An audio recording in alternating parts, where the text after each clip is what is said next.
I again request DGCI.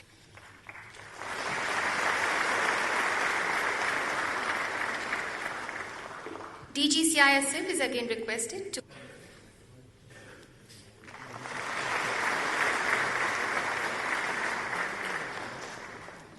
May I request the Honorable Unit Ceremonial Lamp to begin this auspicious occasion. May I also request the dignitaries present on the dais to kindly join this inaugural ceremony. The august gathering comprising of international and national delegates symbolizes our rich Indian ethos of Vasudhaiv Kutumbakam. The whole world is one family. The seminar will pave the way for enlightening the paths of global cooperation for secure aviation. Asato ma sadgamya, tamso ma jyotirgamya. This is an ancient prayer in the Indian culture, which means lead me from unreal to real of ignorance to the light of knowledge and wisdom. Thank you, sir. Rajesh Ranjan to kindly deliver welcome address.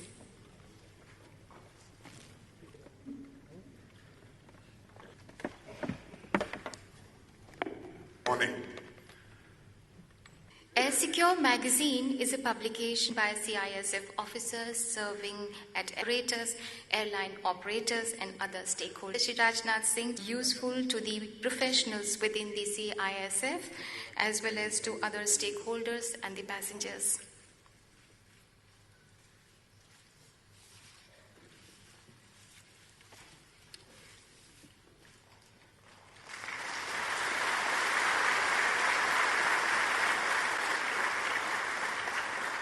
Thank you, sir.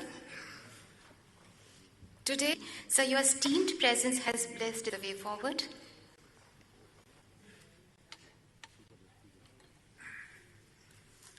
And Shri Aryan Chaube, Secretary Minister and Air Chief Marshal, Mr. Alok Kumar Pateria, ADG CISF. Matter of immense pleasure for me to be here with you at the inaugural ceremony of the International Aviation Security Seminar 2018, which is being organized by CISF. It is an accepted fact that the civil aviation sector is highly sensitive and high profile in nature. It also gets worldwide attention when the sector is hit by any attack. Often, these incidents have geopolitical ramifications. The civil aviation security continues to be an extremely challenging task as the sector remains an important target for terror outfits. The terrorists always look for opportunities where they can draw the maximum attention and media coverage also. As per the available data, 3.7 billion air passengers took a flight in 2016, and this number is growing at the CAGR of 4.7%. With the number of air travelers projected to cross 7.2 billion mark by 2035, we feel there is an urgent need to prepare the civil aviation sector for the future. The theme of today's seminar is backed on the issues pertaining to cooperation in the civil aviation sector. We have gathered here to deliberate upon key issues with the sole purpose of achieving global cooperation for secure aviation. Friends, aviation sector has several stakeholders, and secure aviation needs active cooperation from all quarters. I am happy to see that this seminar has invitees not only from India, but also from abroad. I am confident that such a distinguished assembly will have fruitful deliberations with free exchange of ideas to keep the aviation sector safe and secure. The Government of India plays a pivotal role in maintaining security. We have a mandate to secure our land boundaries, coastal areas, and ensure the safety of our skies also. We have been evolving appropriate strategies from time to time to counter any visible or invisible threat to India's safety and security. Established in 1969, the Central Industrial Security Force, which is celebrating its Golden Jubilee this year, has expanded and grown manifold during the last 5 decades. In the process, CISF has developed itself into a multi-dimensional and thoroughly professional armed police force of India.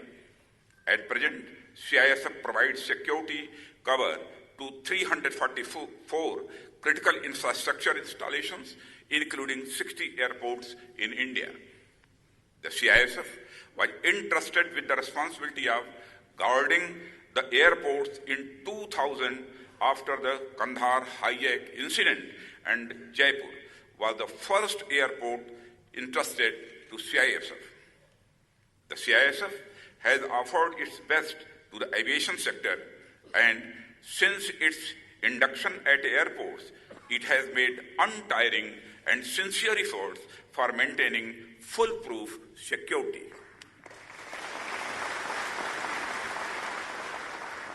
Friends, the aviation sector in India is indebted to CISF for the excellent work it has done while protecting our airports.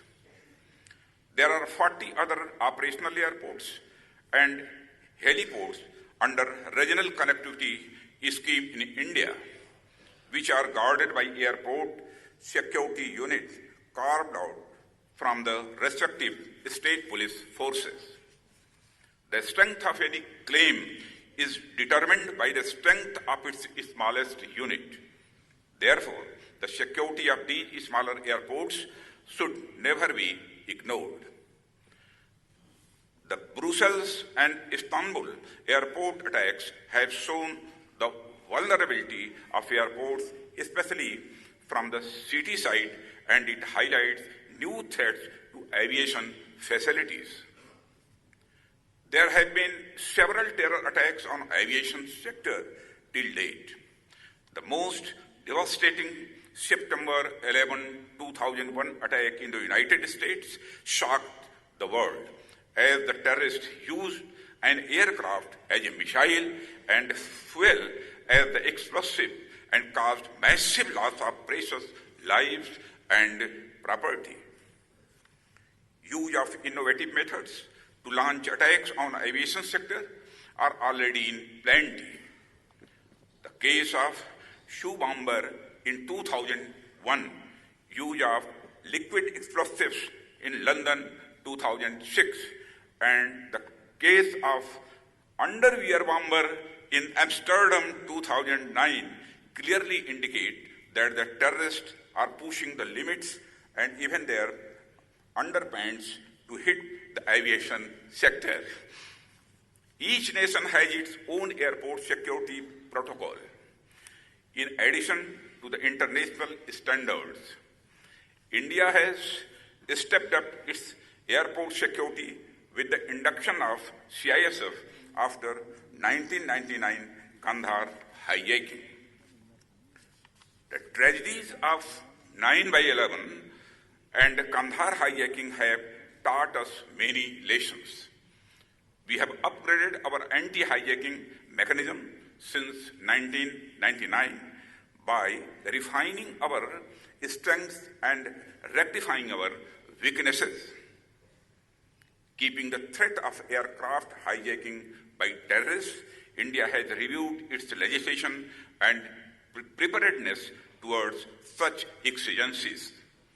The new Anti-Hijacking Act 2016 gives effect to the Hague Convention of 1971 and the Beijing Protocol of 2010.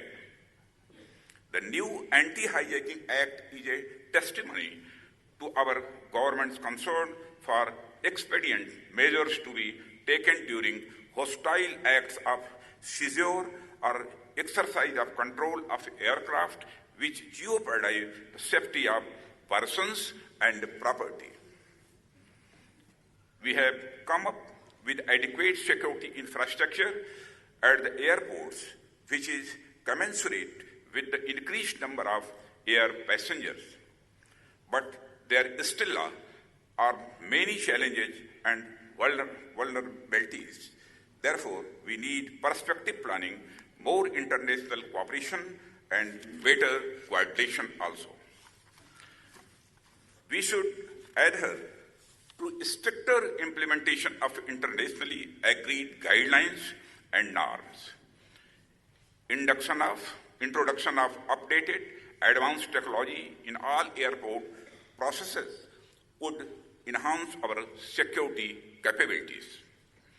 The governments and aviation agencies have to increasingly think about newer methods to tackle conventional and unconventional threats. I would like to place on record the efforts made by the Ministry of Civil Aviation and the country's security regulator, Bureau of Civil Aviation Security, in maintaining a balance between government's priority of ease of doing business and laying down standards of security as per international norms. We have been constantly upgrading our security strategies and ensured its alignment with the changing threat perception, global security scenario, and ever-evolving requirements of aviation sector. As a matter of policy, unlike TSA in the US, which is also into physical security, our government has taken a conscious decision to separate the functions of security regulator from those being performed by regulated entities in the aviation ecosystem. This insulation addresses the fundamental problem of conflict of interest encountered in the regulatory framework. In the recent times, India has witnessed massive expansion in aviation sector, and so has the security regulator in terms of manpower and infrastructure. Friends, earlier, BCAS had 8 regional offices. Now the presence of BCAS has increased from 8 airports to 20 airports, with opening of 12 new regional offices also. This bears testimony to the fact that as a country, we are serious in terms of strengthening aviation security and regulatory oversight. Our aviation security training capabilities have also increased manifold. In the last 1 year, the number of BCAS accredited aviation security training institutes has increased by 300% from 6 to 24. This will cater to ever increasing demand for trained manpower in aviation sector, for physical security, master trainers, and regulatory oversight functions like audit, inspection, and quality control as per ICAO requirements. All of ICAO's initiatives in the field of aviation security rely, both globally and regionally, on cooperation amongst states and all other stakeholders. The overarching goal is to enhance global security by implementing uniform security measures around the world. A goal that cannot be achieved without an unwavering commitment from all quarters. I advise all stakeholders in the aviation sector, especially the BCAS and the CISF, to infuse new technology for aviation security and ensure a judicious blend of trained human resources and modern security infrastructure. I wish to underline this important fact once again, that full proof of security warrants cooperation among the stakeholders. While Aviation players are typically aware of the need to share their discovery on previously unknown vulnerabilities and best practices for dealing with them, especially in the cyber domain. There is nonetheless a need for better mechanisms to facilitate this collaboration. Friends, I am confident that this seminar will take into account all the challenges that confront this sector and brainstorm them with an open mind.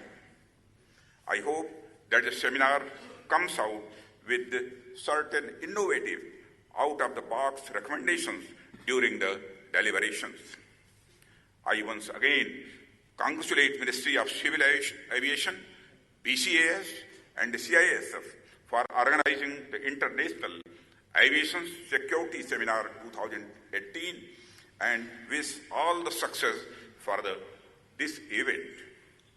I expect that all the agencies will continue with their excellent performances in ensuring aviation security in future as well. Thank you very much.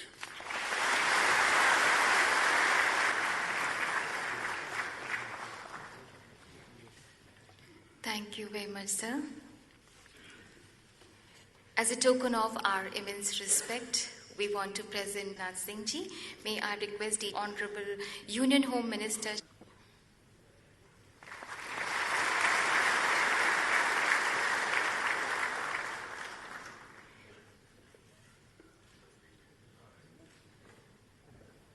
Present a memento to Honorable Minister of State for Ministry of Civil.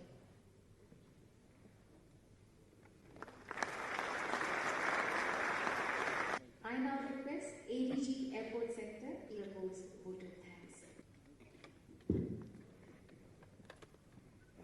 State for home, respected. On behalf of the CIS, by your presence here today, in spite of your hectic schedule, to all the esteemed guests present here today, including seniors to the conference from India, I am Shri, our friends from the media. And rise for the national.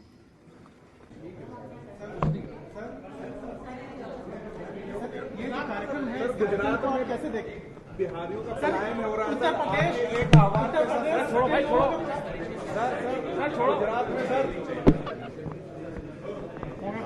हमेशा आह्वान किया